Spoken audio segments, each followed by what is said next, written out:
মিনু টুনটুনি আর ওর মেয়ে খাবারের খোঁজে অনেক দূরে জঙ্গলে চলে যায়। যেতে যেতে অনেক দূরে যায়, সে ভাবতে পারে না যে তাদের জঙ্গলের থেকে অনেক দূরে চলে এসেছে। পরে রাস্তাতে অনেক ঝড় তুফান চলে আসে।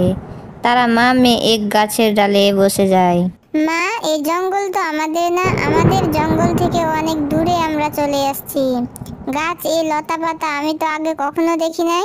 আরে, আমরা তো মরে গেছি। আমরা তো খাবারের খোঁজে অনেক দূরে চলে আসছি। এই জঙ্গল তো আমাদের না, আমরা তো খাবারের খোঁজে অনেক দূরে চলে আসছি। মনে হয় এখানে অনেক বিপদ হতে পারে আমাদের। মা, আমার তো মনে হচ্ছে এখানে অনেক খাবার পাওয়া যেতে পারে আমাদের। না না মেয়ে, বেশি খাবারের লোভে আমাদের কোনো বিপদের জন্য অপেক্ষা না করা, যত তাড়াতাড়ি চলে যেতে পারবো এখান থেকে ততই মঙ্গল। তখন ওরা মা মেয়ে ফিরে যাওয়ার জন্য উঠছিল, ঠিক তখনই অনেক জোরে জোরে বৃষ্টি চলে আসে। মা, আমরা এখন কিভাবে যাব? অনেক জোরে জোরে বৃষ্টি শুরু হয়ে গেছে, এখন আমাদের এইখানে অপেক্ষা করতে হবে। ঋতু মেয়ে, ওইখানে গাছে একটি গর্ত দেখা যাচ্ছে, আমরা মা মেয়ে ওখানে গিয়ে দাঁড়িয়ে অপেক্ষা করি। পরে ওরা মা মেয়ে বৃষ্টিতে বাঁচার জন্য তারা গাছের গর্তের ভিতর আশ্রয় নেয়। ও জঙ্গল তো ওদের মা মেয়ের ভাবনার চেয়েও অনেক বিপজ্জনক ছিল। ওইখানে একটা না দুইটা চিল বাস করত, তার পাশেই ছিল দুইটা দুষ্টু কাক বাস করত। কাল্লু কাকজি, আমাকে অনেক খিদে লেগেছে। যাও, চিল প্রতিবেশীর কাছে গিয়ে কিছু খাবার নিয়ে আসো। আমার তো মনে হয় না এত ঝড় বৃষ্টিতে চিল আমাদের খাবার দিবে। ওকে গোস্তের লোভ দেখাবে, তাহলে দেখবে দিয়ে দিবে। কালু কাক চলতে শুরু করে। পরে কিছু দূর যেতে টুনি আর ওর মেয়েকে সেই গাছের গর্তের ভিতর বসে থাকতে দেখে নেই। পরে কাল্লু কাক ওইখানে কিছু সময় লুকিয়ে দাঁড়িয়ে ভালো করে দেখে নেই। আমি পাবো দানা, আর ঠান্ডা ঠান্ডা মৌসুমে চিল প্রতিবেশী পাবে গোস্ত। এক তো টুনটুনি আর অন্যদিকে ওর মেয়ে। আমার তো ভেবেই আনন্দ লাগছে, হা হা হা হা হা। কাল্লু কাক আনন্দের কারণে পাগল হওয়ার মতো হয়ে যায়। পরে সে চিলের কাছে যায়। আরে কালু কাক, এত ঝড় বৃষ্টিতে তুমি এখানে কি জন্য এসেছো? চিল ভাই, আমি তোমাকে একটি কথা বলতে আসলাম। এক টুনি আর ওর এক মেয়ে আমাদের জঙ্গলে ভুলে চলে আসছে।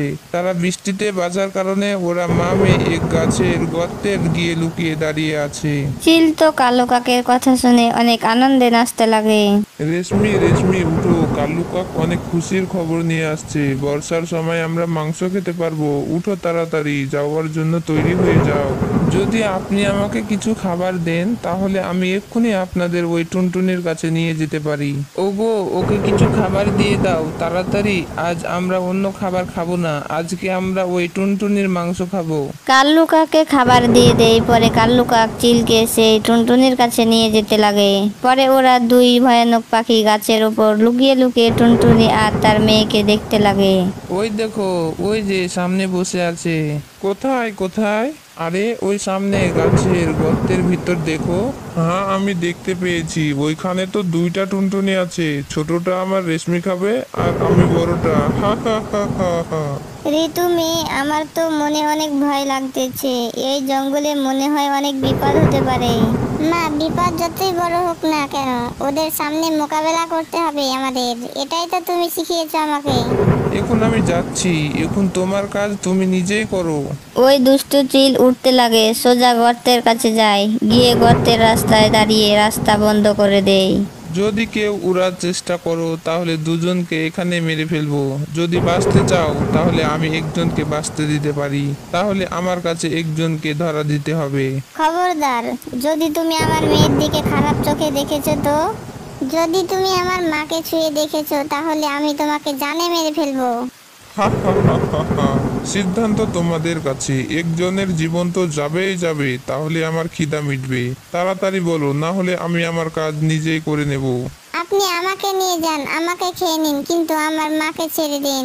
একথা বলে ঋতু গাছের ভিতর থেকে বাইরে বের হয়ে যায়। ঋতু মেয়ে, এ কাজ তুমি করিও না মেয়ে। ঋতু চিলের সাথে চলে যায়। এদিকে মিনু টুনটুনি হতাশ হয়ে মেয়েকে চিলের শিকার হতে দেখে রয়ে যায়। ঋতুকে চিল তার ঘরের ভিতর নিয়ে গিয়ে রশি দিয়ে বেঁধে ফেলে। রেশমি, এ দেখো, ছোট টুনটুনি তার মাকে বাঁচার জন্য নিজের জীবনটাই বলি দিয়ে দিল।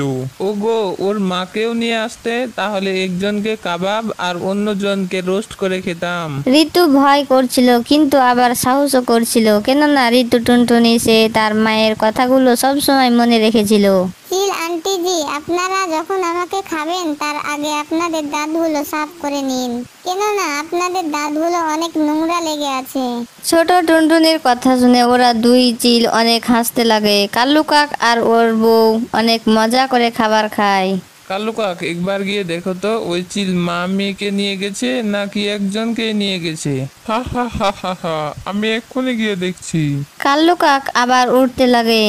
হুম, চিল ছোট মেয়েকে নিয়ে গেছে আর মাকে রেখে গেছে।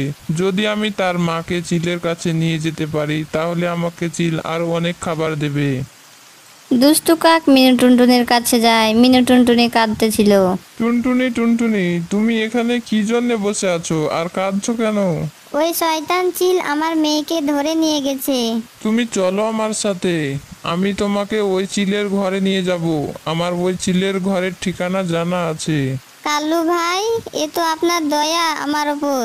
দয়া, এ কি কথা বলছো টুনটুনি? এ তো আমার কর্তব্য বিপদের সময় সাহায্য করা।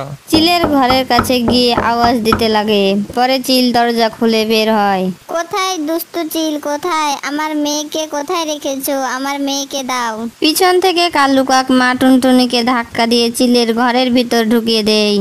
আরে কালু কাক, তুই তো অনেক চালাক হয়েছিস। প্রথমে মেয়ের কথা বললি, এবার তো দেখি মাকেও সাথে করে নিয়ে আসছিস। হা হা হা হা হা, এটা তো আমার কর্তব্য ছিল, ঠিক না টুনটুনি? এখন দাও দাদা, আমাকে তাড়াতাড়ি কিছু খাবার দিয়ে দাও, আমাকে অনেক খিদা লেগেছে। কালু কাক খাবার নিয়ে চলে যায় আর এদিকে চিল টুনটুনিকে রশি দিয়ে বেঁধে দেয়। রেশমি, এখন কয়লাগুলো দিয়ে আগুন ভালো করে হিট করে নাও। ছোট টুনটুনির বানাবো রোস্ট আর বড় টুনটুনির বানাবো কাবাব। মা, এ চিল আমাদের মামাদের রেসিপির মতো করে বানাবে? মেয়ের কথা শুনে মিনু টুনটুনি হতাশ হয়ে যায়। ঋতু মেয়ে, এখন তোমার মাথার ভিতরে কি ঘুরতেছে? এ তো এখন আমাদের খাবে।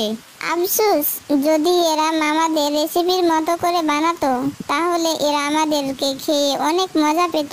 ছোট টুনটুনি, তুমি বলে দাও তোমার মামাদের রেসিপি কিভাবে বানিয়েছিলে। আমি তোমার মামাদের রেসিপির মতন করে বানিয়ে খাবো। ওই রেসিপিতে তো স্পেশাল মন্ত্রী মিনিস্টারদের মতো মশলা দেওয়া হয়, কিন্তু তোমাদের কাছে তো ওই মশলাগুলো নেই। কি? মন্ত্রী মিনিস্টারদের মতো মশলা তোমাদের কাছে আছে? ওইসব মশলাগুলো? ঋতু মেয়ে, আমরা ওই মশলাগুলো ওদেরকে দেব না, কেননা ওই মশলা দিয়ে ওদের রেসিপির স্বাদ অনেক বেড়ে যাবে। কাকুজি, তোমরা যদি এখন আমাকে ছেড়ে দাও তাহলে আমি ঘরে গিয়ে মন্ত্রী মিনিস্টারদের মতো মশলাগুলো নিয়ে আসবো। বর্ষার সময় এই প্রথম আমি এরকম সুস্বাদু মশলা দিয়ে খাবো।